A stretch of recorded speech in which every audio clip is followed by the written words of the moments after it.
Embryo donation is the ability for someone to obtain embryos that are basically donated that someone else had created that they could use for their own reproduction.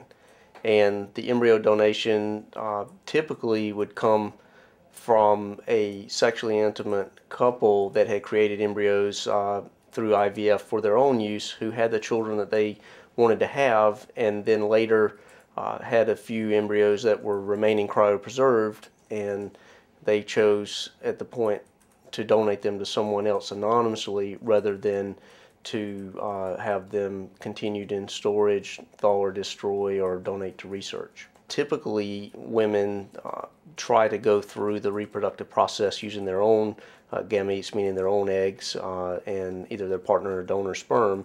And when they're not able to achieve a pregnancy with their own eggs, they're left with other options, such as considering donor egg, IVF, or embryo donation.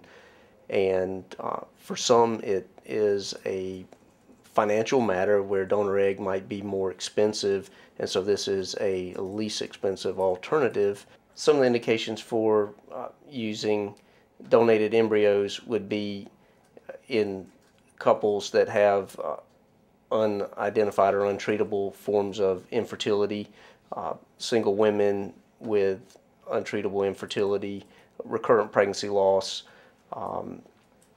or genetic disorders affecting one or both of the couple. The success rates with embryo donation really depend on several things.